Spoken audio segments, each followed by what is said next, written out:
The basis of a democratic state is liberty.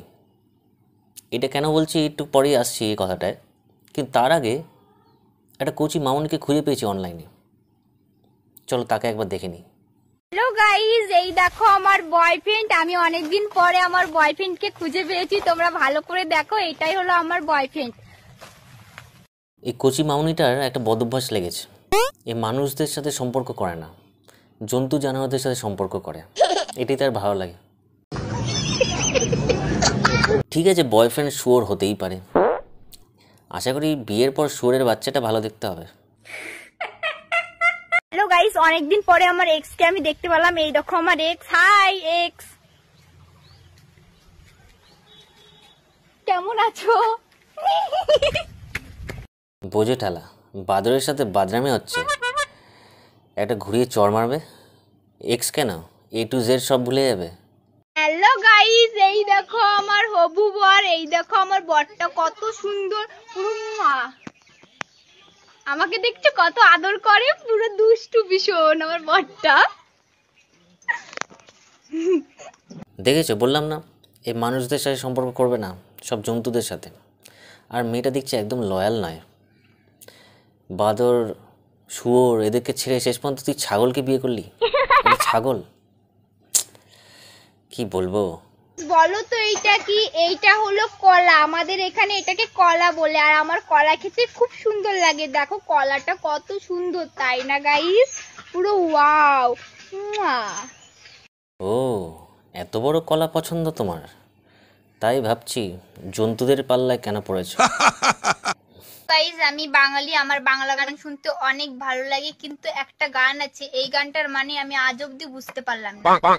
দুবাইয়ের মাঝখানে আস্তে করে ঢুকালাম, তো জানি না এই গানটার মানে কি। কি বলো না, এত বড় কলা নিয়ে দাঁড়িয়ে আছো আর বলছো এই গানের মানে বোঝো না।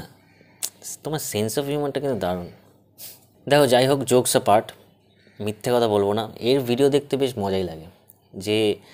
যেরকমভাবে ভিডিওটা বানায় আর যে আইডিয়াটা যে পেয়েছে, বিভিন্ন জিনিসের উল্টোপাল্টা নাম বলবে, অদ্ভুত ধরনের ভিডিও বানাবে, এটা ভাইরাল হওয়ার জন্য পারফেক্ট। তো বলবো এর জন্য তোমাকে কংগ্রাচুলেশনস, খারাপ ভেবো না, ঠিক আছে? হ্যাঁ, এবার আসি আমি প্রথম কথাটায়, যেটা বলেছিলাম, the basis of a Democratic state is liberty, মানে ফ্রিডম। ফ্রিডমই হচ্ছে প্রত্যেকটা গণতান্ত্রিক দেশ বা রাজ্যের মূল বেসিস। এটা ছাড়া কোনো কিছুই সম্ভব না। আর এই ফ্রিডম অফ স্পিচ হতে পারে ফ্রিডম মানে, আর ফ্রিডম অফ অ্যাকশন হতে পারে। কিন্তু ফ্রিডম অফ অ্যাকশন মানে এই নয় যে পুরো দেশটাই আমি লাল রঙে রাঙিয়ে দেব, সেটা তো হবে না, না। কিন্তু বাংলাদেশের লোকরা এই ব্যাপারটা, ফ্রিডম অফ অ্যাকশন, এই কথাটা একটু বেশি সিরিয়াসলি নিয়ে নিয়েছে। জব কোটা নিয়ে আন্দোলন করছিলে তত, মানে সেটা একটা লেভেল পর্যন্ত ঠিক আছে, কিন্তু এই দেশের সম্পত্তি নষ্ট করা, তারপর আতঙ্ক ছড়ানো, গুলিগালা করা, এগুলো কোনো আমজনতার কাজ নয়। এগুলো তো একমাত্র টেররিস্টদের কাজ। আর তোমরা টেররিজমকেই উস্কানি দিচ্ছ এখন।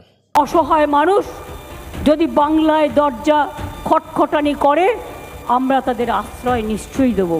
তার কারণ এটা ইউনাইটেড নেশনসের একটা রেজুলেশন আছে, কেউ যদি রিফিউজি হয়ে যায় তাকে পার্শ্ববর্তী এলাকা তাকে সম্মান জানাবে।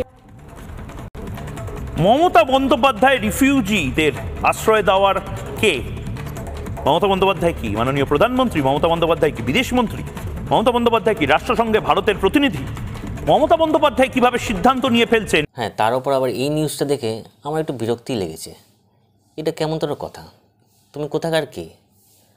উদ্ভট টাইপের মানে স্পিচ দেয় না সত্যি ভাই। কিন্তু আমি তবু বলবো এতে চিন্তার কোনো বিষয় নেই, কারণ মোদি আর আমাদের দিদির মধ্যে একটা আলাদাই সম্পর্ক রয়েছে, একটা আলাদা বন্ধুত্ব, একটা আলাদা বন্ডিং রয়েছে। আর তার সঙ্গে আমেরিকাও যুক্ত আছে। তো আমার মনে হয় না এতে কোনো চিন্তার কিছু বিষয় আছে।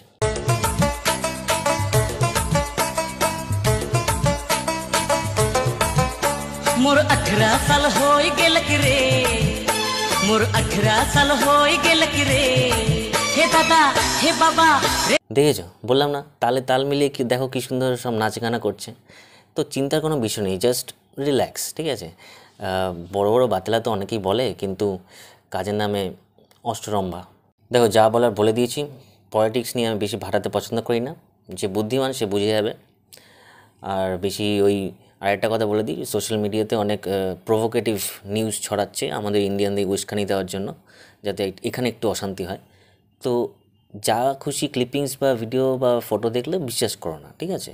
ওয়েস্ট বেঙ্গল পুলিশও এই মেসেজটা দেখে নাও, সার্কুলেট করছে যে যা খুশিতে বিশ্বাস করো না, ঠিক আছে? সব ফেক নিউজ।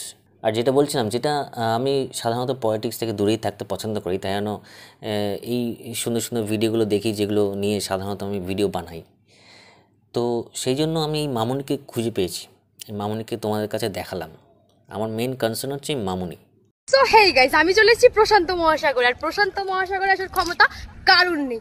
দূর, তোমাদেরকে তো বলাই বেকার। প্রশান্ত মহাসাগর নাম শুনেছো কখনো যে যাবে? দেখো গাইস, দেখো প্রশান্ত মহাসাগরে চলে এসেছি। দূর, তোমাদেরকে বলাটাই বেকার। এই সুন্দর সুন্দর ভিডিওগুলো ছেড়ে তোমরা এই উল্টোপাল্টা ভিডিও দেখো না, ঠিক আছে? কারণ এরকম অনেক ইউনিক টাইপের ভিডিও আছে মার্কেটে, যেটা খুব এন্টারটেইনিং। হ্যালো গাইস, বলো তো এইটা কি? এইটা হলো কলা। অনেকদিন কলা খাওয়া হয় না।